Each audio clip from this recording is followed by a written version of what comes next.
If you have seen our introductory video, you know that we focus on selling put contracts with expiration dates at most 5 days away. In this episode, we will discuss how and why we choose a strike price to sell puts at. To be more specific, our recommendation is to sell not out of the money puts, but way out of the money puts.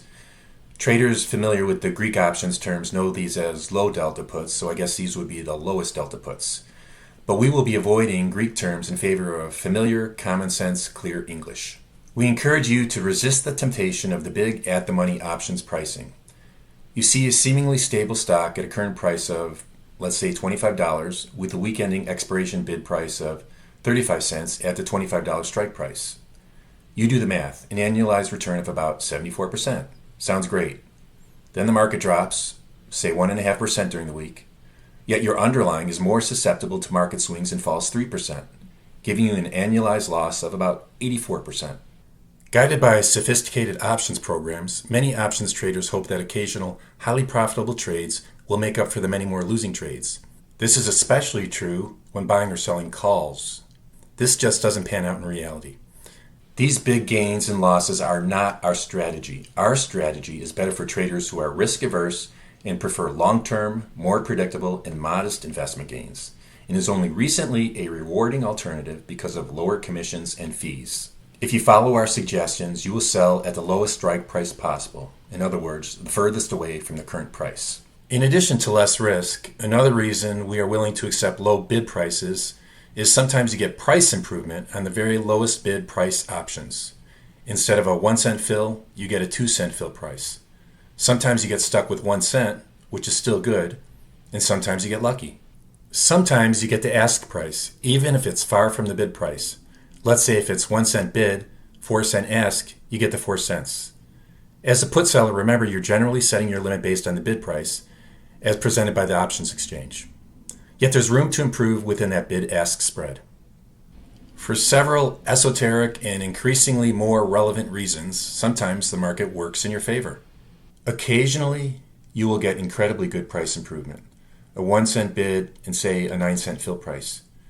You don't know, of course, when you'll get surprise price improvement ahead of time, but in our experience, the 1 cent sales, while still good when looking at the annualized return, are made up for with the surprise premiums. In fact, over time, on average, you'll get at least double the return on the bid price. That's pretty good. The examples I've given so far are for underlying stocks and ETFs trading at lower prices. We generally look at underlyings trading at $15 or less. So does this strategy also apply for underlyings trading at higher prices than that, or even much higher prices, such as $100 or more? Let's say the current price of the underlying security is high, and you see it has a whole lot of 1 cent bid, 2 cent ask strike prices. You look at them and wish you saw a 2 cent bid in there. This is what's known as a long tail options chain. Picture the left side of the options bell curve stretching unusually far from the center.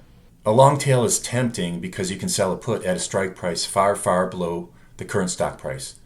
But consider the low annualized return.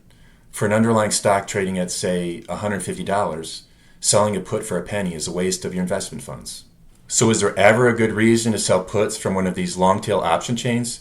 Long-tail chains are good for last-minute leverage trades. I sometimes sell daily puts like QQQ with any remaining investment funds I have at the end of the day. This also goes for the increasing number of 2 and 3 day per week puts like TLT and USO. It's better than no return on these remaining funds, especially in the 15-minute period between the normal close of trading, 4 o'clock Eastern Time, and the later close of daily options and some multi-day options at 4:15.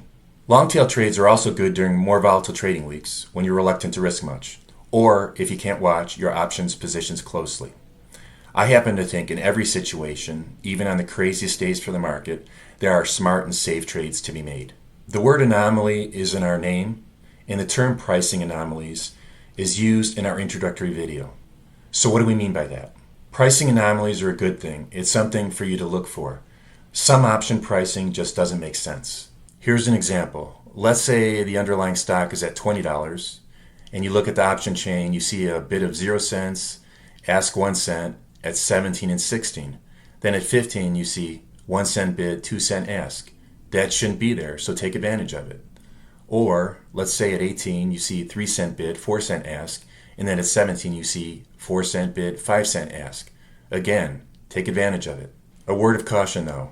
Sometimes the pricing is a mirage. You click on a bid price and it's no longer there when you place the trade.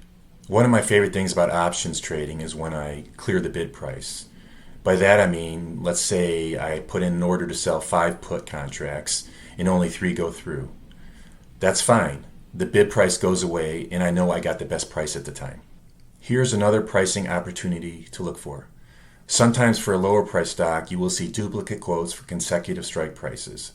1-cent bid, 2-cent ask. Of course, you sell the lower strike price one, which is usually a good deal.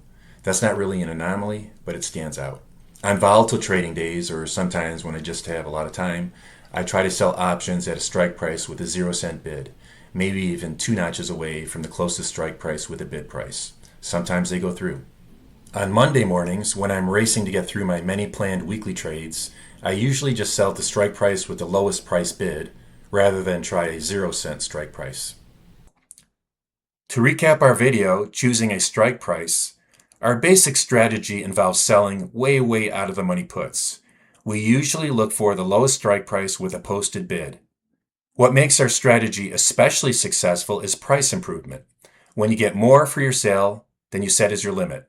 Sometimes you may even get the ask price, even when the bid-ask spread is big. While this strategy technically works for all prices of underlyings, we have a preference for those that are $15 or less. These tie up less of our capital, but still offer a great return. Be on the lookout for pricing anomalies.